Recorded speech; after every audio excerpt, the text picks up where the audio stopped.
There's some different ones. I'm trying to give you kind of the overview of the landscape, so I won't even get into the specifics. A doc store is where you store a whole document at once. The document can have attributes, within arrays, within hashes, things like that.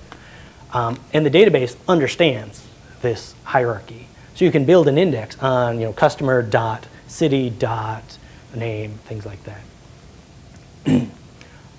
Some of the databases are Mongo, CouchDB, Riak. Bigtable is kind of a weird hybrid of a normal database and a column store database. I won't even read all that stuff. But the weird thing is it gives you different performance properties than a normal database. If you're selecting on just a few columns, it can scan down the columns using linear disk reads instead of having to skip over all the data it's not interested in. Some of those are Cassandra, HBase, and Hypertable. All right, any questions?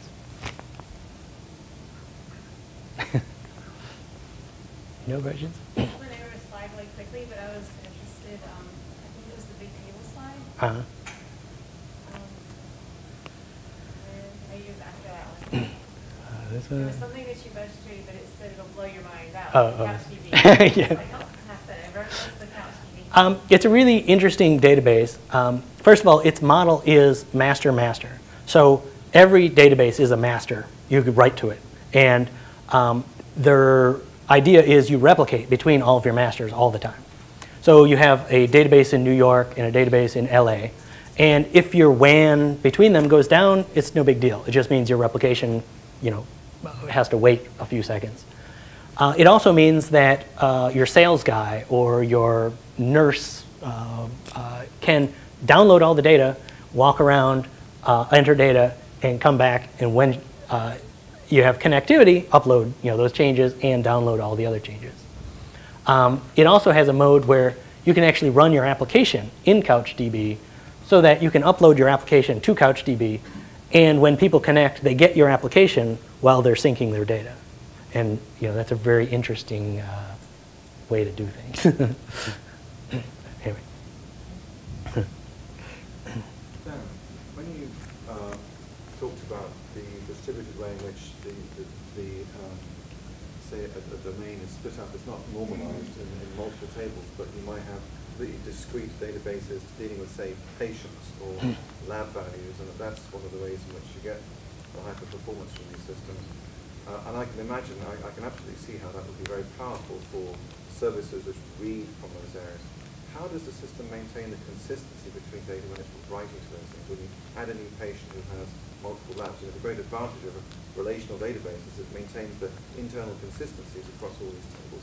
Right. How does the system manage that in its highly distributed environment? It's a trade-off. I mean, if you want the high scalability and the high distribution, you got to trade something off.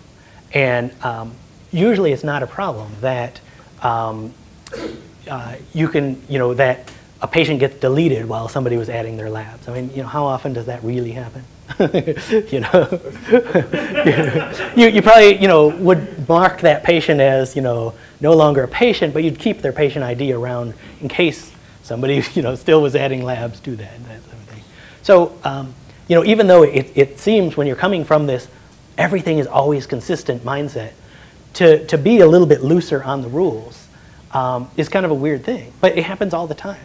ATMs will still serve money, a lot of them, when they're disconnected from the network. They just won't serve, millions of dollars. They'll serve, $100. Airlines oversell your seat. So the problem of, what if you had a distributed system and it accidentally oversold your seat? It's like, well, that already happens today with a non-distributed system. So it's not the end of the world. A lot of times, people just assume that they have this consistency requirement, and most of the time it's like, well, you have to be very specific. You have to know your data. Like, what is the problem we're trying to avoid? Somebody putting in a lab when the patient doesn't exist? Well, they can just go check, like make sure the patient exists before putting in the lab, and that'll get 99%. You didn't have to have that, like, what if the patient gets deleted while you're adding the lab and we want to, get that error message for that lab value. So yeah, who cares? That extra bit of coordination would require massive coordination between all these servers. But if you just do, does this patient ID exist? Great, I'm going to add his lab. Then you have like all the benefits, and you don't really have this weird corner case where a guy is being deleted and you have these labs. And most of the time, you're not going to delete your patient. You're just going to mark him as old or whatever, and you're going to keep those labs and keep the patient information anyway. When you introduce a new developer to a NoSQL environment, is there a little longer startup where everything is tucked away as opposed to a developer being introduced to a traditional? It's funny. If we go back to, let's say, MongoDB, when you give somebody who's just come fresh out of college and they know how to program, but they've never touched a database, and you tell them, oh, you got to create the database, you got to create the tables, you got to create all these fields, you've got to do these rules and things. MongoDB, you start up the server and you say, here's some data, and you're done. Like the developer doesn't even have to think about it. There's literally no configuration, no data design language. It's just store data. And it's so much simpler, and get that back. And it's automatically mapped from your object. Every language has hashes or dictionary and arrays and all that. It's automatically mapped. Date and times are automatically mapped. Whatever you put in is what you get out. And you don't need object relational mapping or anything like that. You just literally, the database driver will take your sophisticated data structure, put it in there, and pull it back out. And so it seems like it's a big difference because we've had 40 years training of this is the way we do it. And pretty much the people who haven't been exposed to that might have an advantage of being able to grok this new system more easily because they don't worry about all that other stuff. Where are we pulling the data back, like from the reporting point of view? I know all of the reporting tools would love to get all these new customers who are using all these new databases. So a lot of them are supporting it. If you use something like MongoDB, it's not hard to add reports. I mean, it's just instead of querying one table with one very fixed structure of here's some columns, it's more hierarchical. But it's still kind of like you scan over the data and you pull out data. So it's kind of like it does the joins for you is the only difference if you kind of squint. So it's very easy to do the reporting tools. Well, what about summation? How does it stand up there? Mongo, if you started off, that's kind of like the training wheels of NoSQL. It's the most like a regular database. It has all that stuff for you. If you get into some of the more esoteric ones, like the key value stores. Basically, you kind of have to write, just like you write an application, you write a report. Yes and no. And you can. I'm not sure about crystal reports or any specific, but I know there are some like that can support Mongo. In fact, Tom was probably. Yeah, Jasper reports supports Mongo, and I think there's some others. Yeah. So depending on which one you use, like the doc stores, I think are much simpler in that regard. The other ones, you would have to write your own stuff. What about the space requirements for Mongo? That's another trade-off of it does expand your data storage requirements greatly. I mean, you'll start it up and you'll put in a handful of documents and you'll be like, oh my God, it's using 30 gigabytes.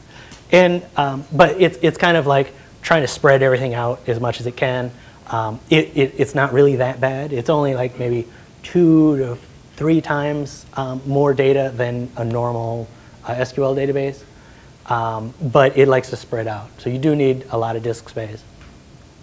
But the trade-off is it's much faster when you're just accessing one piece of information. It does one disk seek instead of doing the join.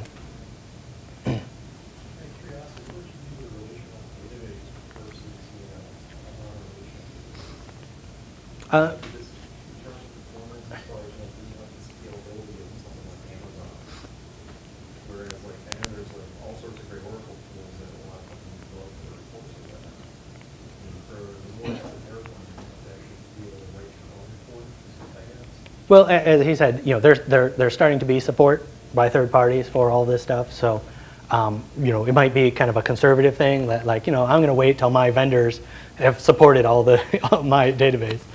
On the other hand, it's usually the people who are using the NoSQL just have some performance needs. Like, okay, I need this data, but I need it super fast. And so it might be like, instead of moving whole hog, you take the data out of your relational database, you put it in an alternate store so that you can run super fast reports on things. Yeah, and so it might be you just migrate parts of the data, and then you could give people access to real-time counts of how many of these you've seen, that type of thing. So it really depends on your need. If you go whole hog, you'll have that problem of, oh, now I need all these tools to support it. But if you start off with the polyglot data idea, that you're going to use different tools for different things, like maybe your hit counter on your website, you could use a relational database, but it'll be horribly inefficient.